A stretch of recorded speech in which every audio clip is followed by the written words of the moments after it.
আপনারা বিরক্ত হচ্ছেন ভাই? একটা ডিজিটাল একটা ওয়াজ শোনাতে যাচ্ছি, মনে হয়ে গেল বলবো বলবো বলবো। মনে করেন আপনাদের এই এলাকাতে, এই এলাকার নামটা কি? হ্যাঁ, সিরাজগঞ্জ জেলা সাজাদপুর থানা রেশমবাড়ি গ্রাম। এটা সাজাদপুর। মনে করেন এটা সাজাদপুর থানায় একজন ইমাম নামাজ পড়ায়, জুমার নামাজ। তিনি চিন্তা করলেন, আমি যেহেতু ইমাম মানুষের কোরআনের প্রতি একটা হক আছে না নাই? উনি চিন্তা করলেন, আমি যেহেতু ইমাম মানুষ, কোরআনে কারিমার হক আদায় করে একটু কথা বলা দরকার। এই চিন্তা করে জুমাবারে উনি খতিব হিসেবে ওনার খুতবা শরীফটা নিয়ে খতিব হিসেবে কোরআনে কারিমার সুদের উপর একটু আলোচনা করলেন। কিসের উপর বলেন তো? কিন্তু সুদের আলোচনা শুনলে যারা সুদখোর তাদের মেজাজ ঠান্ডা না গরম? জোরে কন, মেজাজ ঠান্ডা না গরম? সুদের আলোচনা শুনে ওই মসজিদের যিনি কেশিয়ার ছিল সেটারই জবান যতটা কালো, তার চাইতে ভয়ঙ্কর কালো হয়ে গেছে। নামাজের পর বলতেছে, হুজুর আর আপনার আগামী জুমা থেকে আসতে হবে না। মানে এখানে এটা কেন, ওখানে ওটা কেন, ওখানে ওটা কেন। মানে মনে হচ্ছে 5,000 টাকা বেতন দিয়ে মসজিদের মুয়াজ্জিন না, মনে হয় ওর বাপের চাকর হয়ে গেছে। কথা কন না কেন? এরকম সভাপতি আছে না নাই? এরকম হাজারো জায়গায় আজকে দেশে দ্রব্য মূল্যের ঊর্ধ্বগতির কারণে মানুষেরা যখন হিমশিম খাচ্ছে, 50,000 টাকা দিয়েও আপনি সংসার চালাতে পারেন না। আর একজন ইমাম মুয়াজ্জিন মাত্র 10,000 টাকা না, 8,000 টাকা না, 5,000 টাকা দিয়ে কোন কায়দার সংসার চালায়, আপনার একটু হিসাব নিকাশ করা দরকার। কিন্তু আজকে হুজুরদের জন্য কেউ চিন্তা ফিকির করে না। এরকম চিন্তা ফিকির করা লোক আছে? নাই। হুজুরের চাকরি তাহলে 2 জুমায় আছে না গেছে? 3য় জুমায় চিন্তা করলো, যেহেতু চাকরি চলেই গেল, কি করা যায়? সিরাজগঞ্জে একবারে মেডেল পয়েন্টে চাকরি নিছে। চাকরি নেওয়ার পর হুজুরের মনে চাকরি যেহেতু 2 জুমায় হারিয়ে গেছে, তাহলে হুজুরের মনে একটা ভয় আছে না নাই? জোরে কোন, ভয় আছে না নাই? আপনারা ভয় পাচ্ছেন নাকি? এখন তো হুজুরের আলোচনা, ভয় নেই ভাই। তাহলে ইমামের ভয় কলিজা একটু আছে না নাই?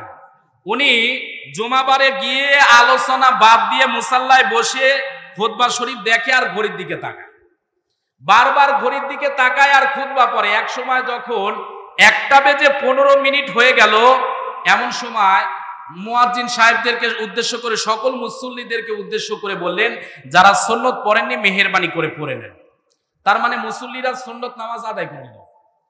এরপরে আজান হয়ে গেল, আজানের পর খুতবা হয়ে গেল। খুতবার পরে যথারীতি যিনি মুয়াজ্জিন তিনি একামত দিলেন। ইমাম সাহেব মুসাল্লায় দাঁড়িয়ে এখন নামাজ পড়াবেন। নামাজে সূরা ফাতিহার পর ইমাম সাহেব পড়তেছে, ইয়াসিন ওয়াল কুরআনিল হাকীম ইন্নাকা লামিনাল মুরসালিন। ইমাম সাহেব যখন নামাজ শেষ করেছে, এমন সময় ওই মসজিদের সেক্রেটারি ছিল বাবর আলী, ডাক দিয়ে বলে, হুজুর আগামী জুমাবারে আপনার আর আশা লাগবে না, আপনার চাকরি শেষ। হুজুর এবারে দুঃখ করে বলে, বুঝলাম না কারণ কি? গত 2 জুমায় 1 জুমাবারে আমি সুদের বিরুদ্ধে কথা বলার কারণে চাকরি হারিয়েছি, 2য় জুমাবারে আমি পর্দার পক্ষে কথা বলার কারণে চাকরি হারিয়েছি, যার কারণে আজকে মসজিদে আমি কোনো ওয়াজই করি নাই। তাহলে আমার চাকরি গেল কোন কায়দায় বলা লাগবে? হে, কারণ আছে না নাই?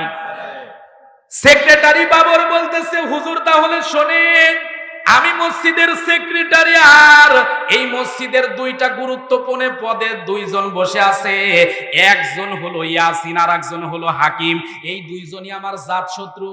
প্রথম দিনই আমার মসজিদে এসে আপনি যেহেতু আমার জাত শত্রুর নাম বলেছেন, এই জন্যই আপনার চাকরি শেষ। চাকরি আছে না গেছে? সেক্রেটারি বাবর ডাক দিয়ে বলে, হুজুর যদি চাকরি বাঁচাতে চান, আগামী জুমাবারে আমার নাম বাবর আলী, বাবর আলী নামে একটা সূরা পড়া লাগবে, তাহলে চাকরি আছে, নইলে মই চাকরি গেছে। বুঝে থাকলে বলুন তো, এখানে অনেক আলেম আছেন, অনেক মুফতি আছেন, অনেক মুহাক্কিক মানুষ আছেন, এই কোরআনের ভিতরে বাবর আলী নামে কোন সূরা আছে? জোরে কোন আছে? কোন পাড়ার ভিতরে কোন বাবর আলী নামে কথা আছে? হুজুর চিন্তা করতেছে মাগার চাকরি বাঁচানোর কোনো কায়দা নাই। চাকরি বাঁচানোর কায়দা আছে, কিন্তু একটা কথা আছে, হুজুরদের মার সীমানা পার। এ কথা বলে না কেন? হুজুর চিন্তা করতেছে যা আছে কপালে হবে কাল সকালে, সুতরাং যা আছে হোক, তবে আগামী জুমাবারে যেন সেক্রেটারি বাবর আলী আল্লাহ তুমি মসজিদে ওরে আনিও না। কিন্তু ওই যে একটা কথা আছে, যেখানে বাঘের ভয় সেখানে রাত হয়। এসে দেখে মসজিদে সেক্রেটারি প্রথম কাতারে বসে আছে।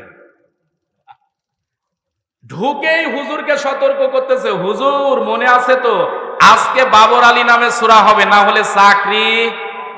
এজোরে কোন চাকরি আছে? এজোরে কোন চাকরি আছে? সেক্রেটারি বাবর আলী সতর্ক দিচ্ছে, হুজুর আজকে যদি বাবর আলী নামে সূরা না পড়েন চাকরি নেই। হুজুর চিন্তা করলো চাকরি শেষ, এতে কোনো সন্দেহ নাই। তবে আমি যেহেতু আলেম মানুষ, আল্লাহ পাক তো আমারে বুদ্ধি কম দেয়নি, ও যেহেতু ডিজিটাল কায়দায় আমার চাকরি খাইতে চায়, সুতরাং ডিজিটাল কায়দায় আজকে এমন মার দিব, ওরে ধরবো ধরবো ধরবো না, ওরে জানাজা নামাজ না পড়ি ওরে ছাড়বো না। হুজুরদের কায়দা আছে না নাই? এ জোরে কোন আছে না নাই? নামাজের পর সূরা ফাতিহার ভিতরে এবার ইমাম সাহেব করতেছে। আমি আগেই বলতেছি এটা কিন্তু কোরআনে কারিমার সূরা না, আপনারা আবার মনে করেন যে ফিতনাবাজি করবেন না। এটা ইমামতি বাঁচাবার জন্য ডিজিটাল একটা সূরা। আমার কথা বুঝতেছেন তো? কোরআনে কারিমার নাই, যেহেতু বর্তমান সময় খুব খারাপ, যে দেশে যে ভাও সেই দিকেই ধরলাও, সুতরাং যেরকম মানুষ সেরকমই সাইজ করতে হবে। ইমাম সাহেব ডিজিটাল সূরাই পড়তেছে, আপনারা শুনবেন একটু? বলবো? পড়তেছে নামাজের ভিতরে, ইয়া বাবুর আনতা কালবুন ওয়া আবুকা খিনজিল ওয়া জাদ্দুকাল হিমার ওয়া ইন্নাহুমুল জাহিলুন। আপনারা তো আল্লাহু আকবার বলতেছেন। বাবর আলী কোনদিন মসজিদে জোরে আমিন বলে না। সূরা ফাতিহার পর শুনে দ্বিতীয় রাকাতে উনি প্রশান্তির কারণে বলতেছে আমিন। লোকজন ডাক দিয়ে বলতেছে বাবর ভাই কোনদিন জোরে তো আমিন এত জোরে হয় না, আজকে এত জোরে আমিন মানে? বলে বেটা বেয়াদব, আজকে আমার নামে সূরা পড়ছে, আর আজকে যদি আমি জোরে আমিন না বলি তাহলে হক আদায় হয়? তে ওই মসজিদে একজন মাদ্রাসার ছাত্র ছিল, তিনি বলতেছে বাবর ভাই সূরা পড়েছে সব ঠিক আছে, কিন্তু কি অর্থ হয় সেটা কি আপনি জানেন? কয় না তো। মাদ্রাসার ছাত্র বলতেছে ভাই আমি কি বলবো? বলতেছে হ্যাঁ বলেন। আপনারা কি শুনতে চান? শুনবেন শুনবেন কি বলছে? পড়তেছে, ইয়া বাবর, হে বাবর, আনতা কালবুন, তুই হলো কুকুর, ওয়া আবুকা খিনজিল, তোর বাপ হলো খিনজিল, ওয়া জাদ্দুকাল হিমার, তোর দাদা হলো গাধা, ওয়া ইন্নাহুমুল জাহিলুন, তোর 14 বংশ গাধার বংশ গাধা। সুতরাং আলেমদেরকে যদি মারো অ্যাঙ্গেলে, আলেমরা কিন্তু মারবে জানাজা নামাজের প্যান্ডেলে। কথা বলেন ঠিক কিনা? একটা জিনিস মনে রাখা দরকার, আলেমরা এই সমাজে ভদ্র, তারা অশান্ত নয়। আলেমরা এই সমাজে শান্তশিষ্ট, তারা উগ্রপন্থী নয়। কিন্তু তাদেরকে বেশি নাড়াচাড়া করলে, তাদেরকে যদি অত্যাচার জুলুম নির্যাতন করেন, স্টিম রোলার চালান, একটা জিনিস মনে রাখা দরকার, শীত কিন্তু সব সময় আসে না। এই শীতের খাতা কম্বল গুলো ঘুরে ফিরে যেদিন মাঘ মাসে আসবে, একটা জিনিস মনে রাখা দরকার, আজকে যারা আলেমদের উপর জুলুম করতেছেন, নির্যাতন করতেছেন, অত্যাচার করতেছেন, আলেমদেরকে ধরে ধরে যারা কারাগারে বন্দী করতেছেন, সময় আসবে এমন ইন্দুরের গর্ত পাওয়া যাবে না পালাবার জন্য। সুতরাং আলেমদের পক্ষে থাকতে রাজি কারা কারা? হাত তোলা লাগে না। নারায়ে তাকবীর, নারায়ে তাকবীর, আল কোরআনের আলো, লিল্লাহে তাকবীর। এ মুসলমানের সন্তানেরা, যে কথাটা বলতেছিলাম, আমর যখন বাড়িতে ফিরে আসছে, নবী মুহাম্মদুর রাসূলুল্লাহ উহুদের ময়দানে যাওয়ার দিন, এবার সকালবেলা আমরের বাড়িতে চলে গেছে। মনোযোগ আছে তো আপনাদের? আমরের বাড়িতে গিয়ে কালিমার দাওয়াত যখন দিচ্ছে বুড়িমার কাছে, বুড়িমা কিন্তু গতকালকে নবী মুহাম্মাদুর রাসূলুল্লাহ সাল্লাল্লাহু আলাইহি ওয়াসাল্লামকে দেখে বিরক্ত বোধ করেছিল। আজকে আল্লাহ পাক রব্বুল আলামিনের দয়ার কারণে বুড়িমার ভিতরে নবী মুহাম্মাদুর রাসূলুল্লাহর প্রতি যেন ঈমান বেড়ে গেছে। নবী মুহাম্মাদুর রাসূলুল্লাহ যাওয়ার সঙ্গে সঙ্গে বুড়িমা ডাক দিয়ে বলে, বাজার তুমি ভালো আছো তো? সুবহানাল্লাহ বলবেন না? নবী মুহাম্মাদুর রাসূলুল্লাহ যখন বুড়িমার সাথে ইসলামের ব্যাপারে, কালিমার ব্যাপারে কথা বলতেছে, এমন সময় আমর ঘর থেকে বের হয়ে আসার পর দেখতেছে আব্দুল্লাহর এতিম সন্তান হাবিবুল্লাহ দাঁড়ায় আছে। আমর এমন সময় খোলা তরবারিটা নবী মুহাম্মাদুর কল্লায় যখন ধরেছে, নবী আমার ডাক দিয়ে বলে, আমর রে, কোনো কথাবার্তা নাই, কেন কাল্লার উপরে তরবারি ধরলে? এমন সময় আমর ডাক দিয়ে বলে, আপনি কি? নবী কোনো ভয় পায়নি, কোনো চিন্তা করে নাই, এক বাক্যে বলে দিচ্ছে, আনা মুহাম্মাদুর রাসূলুল্লাহ।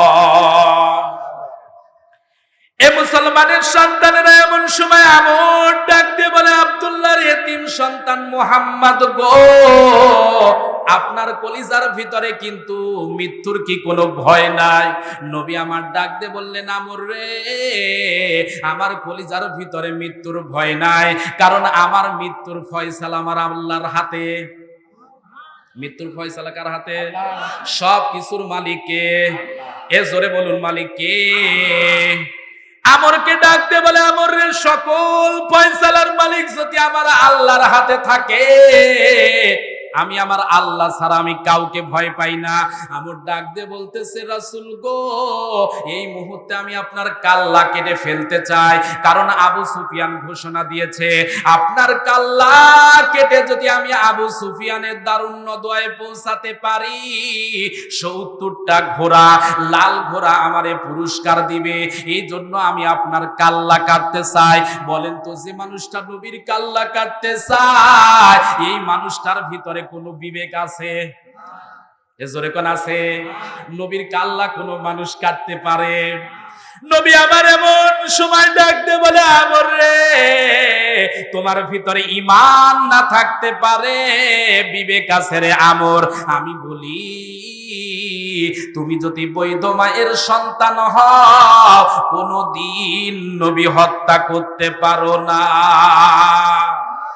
বুড়ি মা এমন সময় আমর ডাকতে বলে, আমর রে, আমি তোর মা হয়ে বলতেছি, তোর কিন্তু একজন বৈধ বাবা আছে, ওরে বলতে দেরি। আমরের শরীরের ভিতরে কে যেন কাঁপুনি তুলে দিল, থরথর থরথর করে আমরের হাত থেকে তরবারিটা জমিনে পড়ে যায়। আর একটু আস্তে কন সুবহানাল্লাহ, আর একটু আস্তে। সবকিছু করার মালিক কে? সবকিছু করার মালিক কে? ক্ষমতার মালিক কে? কিন্তু আমরা তো মনে করি সবকিছু করার মালিক জনগণ। করার মালিক কে? জোরে কোন মালিক কে? বোঝাবার সুবিধার্থে বলতেছি, মনে করেন বাতাস আর তাল গাছ। তাল গাছ চেনেন তো আপনারা? এ তাল গাছ চেনেন না? তাল গাছ কি ঝড়ে সহজে ভেঙে যায়? যতই নড়াচড়া করে তাল গাছ কিন্তু সহজে ভাঙে না। এই তাল গাছের সাথে বাতাসের বন্ধুত্ব, তাল গাছের সাথে বাতাসের কি বন্ধুত্ব? যেখানে দেখবেন মাখামাখি বেশি, ওই জায়গায় শত্রু শত্রু খেলাও কিন্তু তাড়াতাড়ি শুরু হয়। কথা কি ঠিক না ভুল? কিছুদিনের ভিতরে বাতাস আর তাল গাছের মারামারি শুরু হয়ে গেছে। বাতাস ডাক দিয়ে বলে, তাল গাছ তুই এত লম্বা হোস কেন?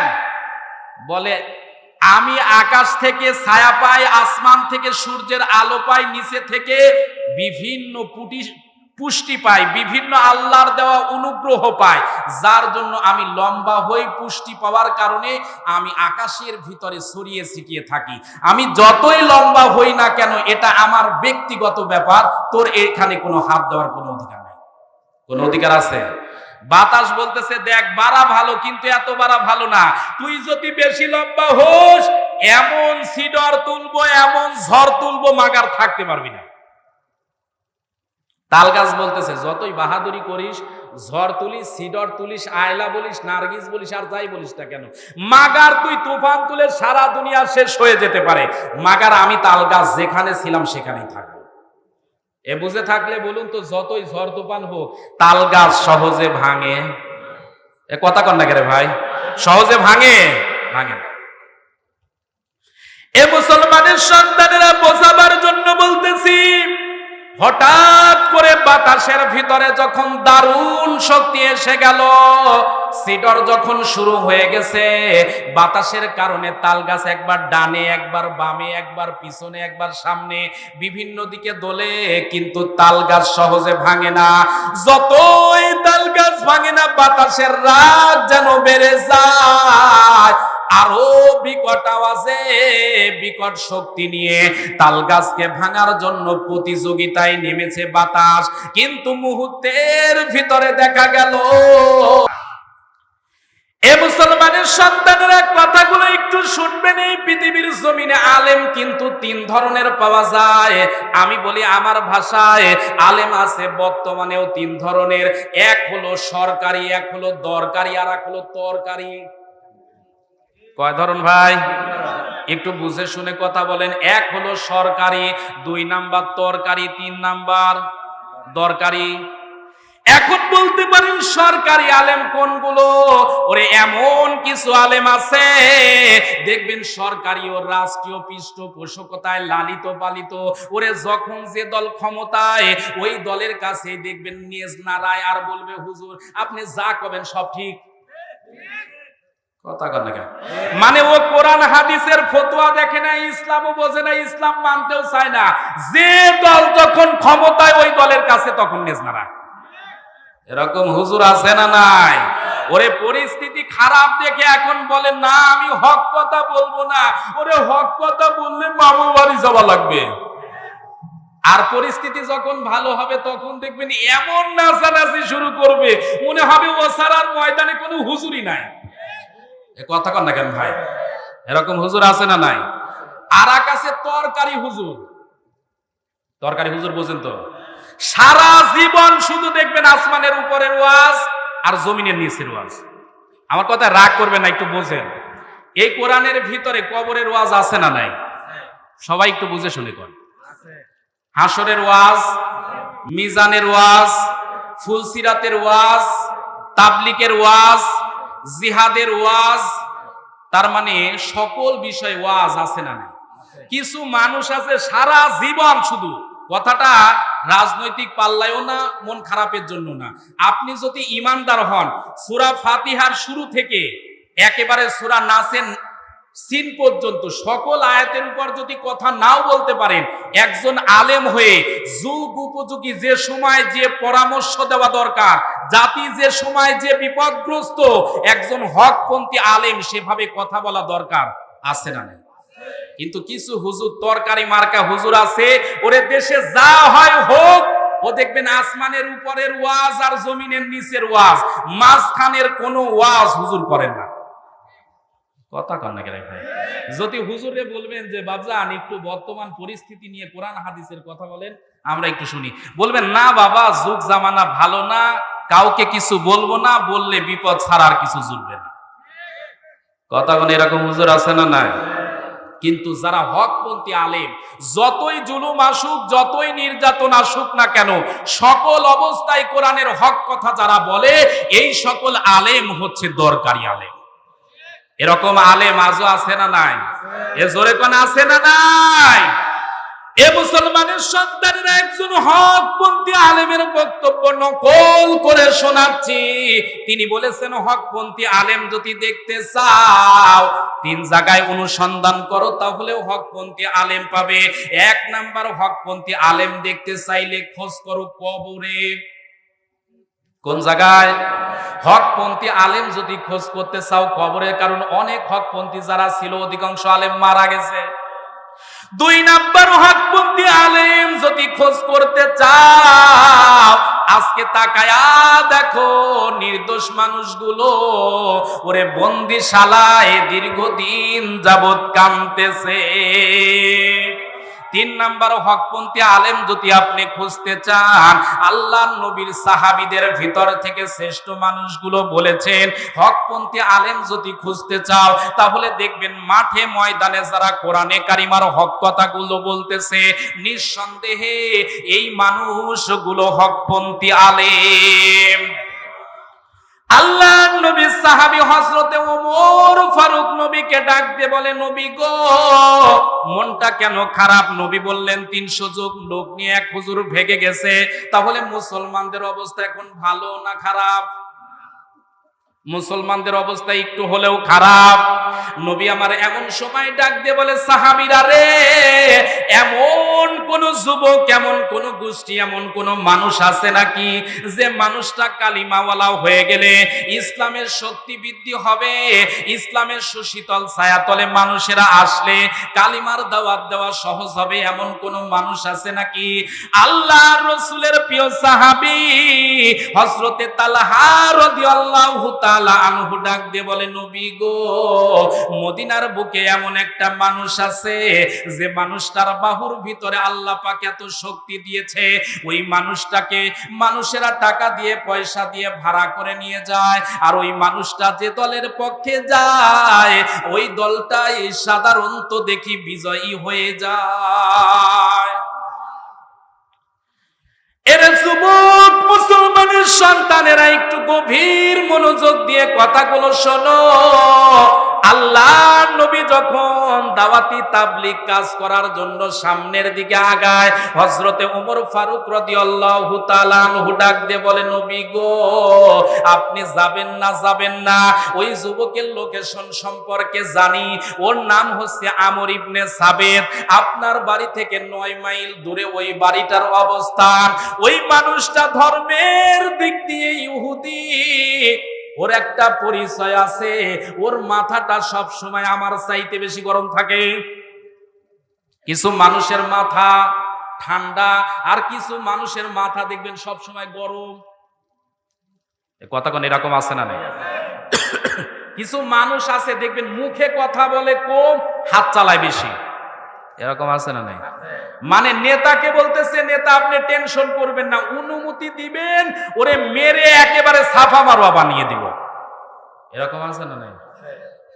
হযরতে ওমর ফারুক রাদিয়াল্লাহু তাআলা আনহু ডাক দিয়ে বলে, নবী গো, আমরের ব্যাপারে আমি জানি, এই মানুষটা হচ্ছে ভাড়াটিয়া গুন্ডা, সুতরাং আপনি যদি যান না জানি কোন বিপদের ভিতরে পড়ে যেতে পারেন। নবী আমার ডাক দিয়ে বলে, ওমর রে, যতই বিপদ আসুক না কেন, আমি যেহেতু আল্লাহর নবী, আল্লাহ পাক আমারে কালিমার দাওয়াত দেওয়ার জন্য বানিয়েছে, সুতরাং যে কোনো অবস্থার ভিতরে আমি আল্লাহর নবী আমরের বাড়িতে কালিমার দাওয়াত নিয়ে যাবার চাই।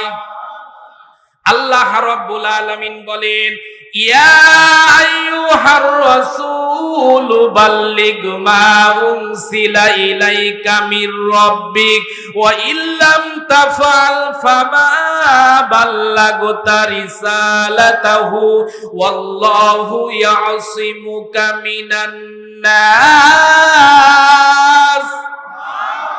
জোরে বলুন আল্লাহু আকবার। আল্লাহ পাক রব্বুল আলামিন পবিত্র কোরআনে কারিমা সূরা মাইদা 5 নাম্বার সূরা 6 নাম্বার পারা 67 নাম্বার আয়াতে কারিমা আল্লাহ পাক রব্বুল আলামিন বলেন, হে রাসূল, আপনি দাওয়াত এবং তাবলীগের কাজ করুন। যে কিতাব আপনার উপর নাজিল করেছি, বুঝে থাকলে বলুন তো, আল্লাহর রাসূলের উপর যে কিতাবটা নাজিল হয়েছে ওই কিতাবটার নাম কি? সবার বলতে হবে কোরআন। ওই কিতাবের নাম কি? আরে ভাই, এখন আধা ঘন্টা মন লাগিয়ে শুনবেন, ইনশাআল্লাহ কলিজা ভরে যাবে। কারণ নবীজির কথা শুনলে কলিজা ঠান্ডা হয়ে যায় ইমানদারের, এতে কোনো সন্দেহ আছে? একটু মন দিয়ে একটু আধা ঘন্টা শুনবেন ইনশাআল্লাহ। আল্লাহ রসুলের প্রতি যে কিতাবটা নাজিল হয়েছে সে কিতাবের নাম কি? জোরে বলতে হবে, ওই কিতাবের নাম কি? তাহলে কোরআন দ্বারা তাবলীগ করা দরকার আছে না নাই? আল্লাহ পাক বলতেছেন, বাল্লিগ আপনি তাবলীগ করুন। মা উনসিলা ইলাইকা মির রাব্বিক, হে রাসূল আমি আপনার প্রতি যে কিতাব নাজিল করেছি কিতাবের তাবলীগ করুন। তার মানে তাবলীগ করতে চাইলে কোরআন দ্বারা তাবলীগ করা দরকার আছে না নাই? এ জোরে কোন আছে না নাই?